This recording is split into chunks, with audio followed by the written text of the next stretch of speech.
Hey, Nac here. Welcome to my trading world. Snowflake just printed a 34% single session gain, and most algo systems were completely unprepared for what that does to a signal stack. I wasn't. Here's exactly why. Every hour I scan 500 plus US stocks. I score each one on momentum, 0 to 100. When Snow's post-earnings print hit the tape, that score didn't creep up. It spiked. But here's the open loop most traders never think about. What exact momentum threshold separates a tradable breakout from a gap and trap? I'll give you the precise number, and it's not what you expect. Snowflake reported earnings after the close Wednesday. Revenue beat expectations. AI agent infrastructure was the growth narrative. Amazon's involvement added institutional credibility. That combination, fundamental catalyst plus institutional signal, is the exact environment where momentum systems either perform brilliantly or blow up chasing noise. Volume is my first filter. I require a surge of at least 1.5 times the 20-period average before any signal qualifies. On a 34% gap day, Snow's volume didn't just hit 1.5x, it obliterated that threshold. High volume on a gap confirms institutional participation. It tells me the move has weight behind it, not just retail euphoria. RSI at 14 periods is my second confirmation layer. Pre-earnings, Snow had been trading in a compressed range. RSI hovering around 48, neutral territory. Post-earnings gap, RSI launched past 70 in the first hour. That's officially overbought. And here is where most algorithms make a critical mistake.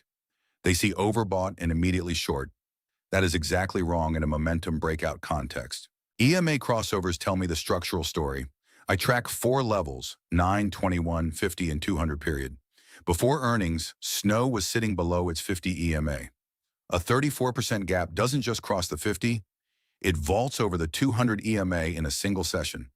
That's a 4-level alignment event. Every EMA below price in one candle. That almost never happens. When it does, the signal carries maximum weight. Risk management doesn't care about the narrative. Amazon partnership, AI agents, earnings beat, none of that changes my maximum exposure per trade. 2% of account. On my current $9,500 practice balance, that is $1,970 maximum risk per position. Period. The ATR-based stop loss calculates the distance dynamically. A high volatility gap day widens the ATR, meaning position size shrinks to keep dollar risk constant. Here's where the Kelly fraction comes in. Dynamic Kelly sizing means I never bet maximum just because a signal scores high. On a 34% gap day, historical win rate for post-gap continuation is lower than a clean trend entry because gap fills are real. Kelly adjusts for that. The fraction drops. Even with a perfect momentum score of 91, the position size was conservative. That's not weakness, that's math. So here's the number I planted 2 scenes ago. The exact threshold that separates a real breakout entry from a gap and trap.